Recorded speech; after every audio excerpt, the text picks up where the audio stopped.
بما اننا في موسم المانجا والمانجا كتير اليومين دول، هنعمل مع بعض كيكة المانجا بطريقة سهلة طعمها لذيذ باردة ومناسبة للجو اللي احنا فيه دوت.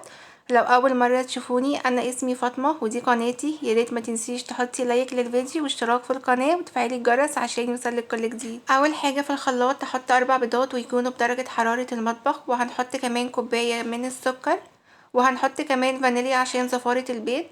هنضرب كل ده كويس قوي مع بعضه لغاية الخليط بتاعنا ما يكون فاتح معانا بالشكل اللي انتوا هتشوفوه دلوقتي كده. بعد كده هضيف كوبايه الا ربع من الزيت، واهم حاجه يكون زيت من غير ريحه عشان ما ياثرش على طعم الكيكه بتاعتنا. بعد كده هضيف 3/4 كوبايه حليب، هضربهم كويس قوي مع بعض بالشكل دوت. بعد كده في بوله هحط كوبايتين من الدقيق وعليهم كيس من الكيك شيف او معلقه كبيره من البيكنج باودر، تمام، وكمان ذره من الملح. هقلب المكونات الجافه كويس قوي مع بعض. بعد كده هنزل بخليط الكيك كله زي ما انتوا شايفين كده. بعد كده هبدأ ان انا اضربه كويس جدا لغاية ما اتأكد ان الدقيق اختفى تماما، وهضرب في اتجاه واحد عشان الهواء ما يطلعش من الكيكة. بعد كده بسباتلا هجيب كده الخليط من فوق لتحت واتأكد ان مفيش دقيق والخليط كله اندمج مع بعضه. بعد كده هجيب القالب اللي انا هحط فيه الكيك بتاعنا، دهنته دهنة من الزيت ورشة من الدقيق. نزلت بالخليط كله بالشكل دوت كده، وهعمل كده حركات دائرية بخل او بعصاية الشيش طاووق. بعد كده هدخلها فرن متسخن قبلها ب10 دقايق على اول رف من تحت على درجة حرارة 180.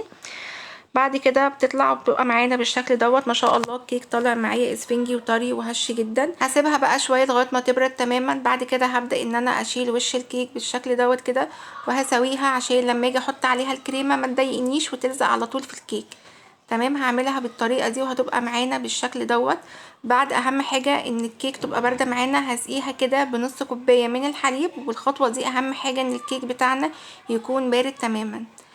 سقيتها كده بنص كوبايه من الحليب وعليها معلقه من السكر وضربتهم كويس، وزقتها بالشكل اللي انتوا شايفينه دوت. بتدي طراوه للكيكه وبتدي طعم حلو قوي.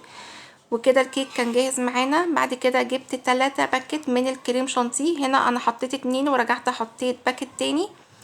وهبدأ كده ان انا اضيف عليها ميه متلجة، وهبدأ ان انا اضربها بالمضرب الكهربائي بالشكل دوت كده. انا ضفت لها كوبايه بالحجم دوت، كوبايه ونص ميه، وعلى حسب برضو وانتي بتضربي الكريمه بتبقى تقولها انتي بتزودي الميه بالتدريج. تمام، بعد ما ضربتها بقت تمام. جبت كوبايه من العصير المانجا البيوريه، جبت كده منجايه وحطيتها في الكبه وضربتها بدون اي ميه. بعد كده حطيتها على الكريمه بتاعتنا بالشكل دوت وضربتها كويس جدا وبقت معانا بالشكل ده. تمام، بعد كده خرجت كده منجايه مكعبات، نزلت كده بالربع الكميه، نزلت بربع كمية المكعبات المانجا على الكريمة بتاعتنا واديتها كده تقليبة كويسة بالشكل دوت. بعد كده نزلت بكل كمية الكريمة على الكيكة بتاعتنا، وهبدأ كده ان انا اسويها بالمعلقة او بسباتيلا. هبدأ ان انا اسويها بالشكل دوت كده. بعد كده بعد ما سويتها هبدأ ان انا ارص كده عليها قطع المانجا بتاعتنا بالشكل دوت. وطبعا الزواق في الاخر او تزيين الكيكة بيبقى اختياري. تمام، وهنا كانت خلاص خلصت معايا وجهزت. هدخلها بقى التلاجة لمدة ساعة او ساعتين تمسك نفسها وتاخد كده من طعم الكريمة والمانجا. بعد كده هنطلعها من التلاجة وهتبقى معانا بالشكل دوت كده. هبدأ ان انا اقطعها بالشكل دوت كده. ما شاء الله الكيك ريحته حلوة قوي.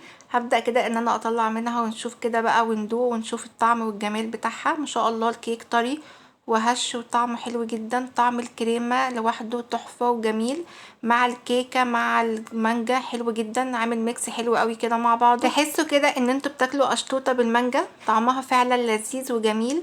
لو وصلتوا معايا لغايه هنا بقى، يا ريت ما تنسوش تحطوا لايك وشير واشتراك في القناه وتفعلوا الجرس عشان يوصلكوا كل جديد. وجربوها بقى وقولوا لي رايكم في الكومنتات. اشوفكم في فيديو جديد، مع السلامه.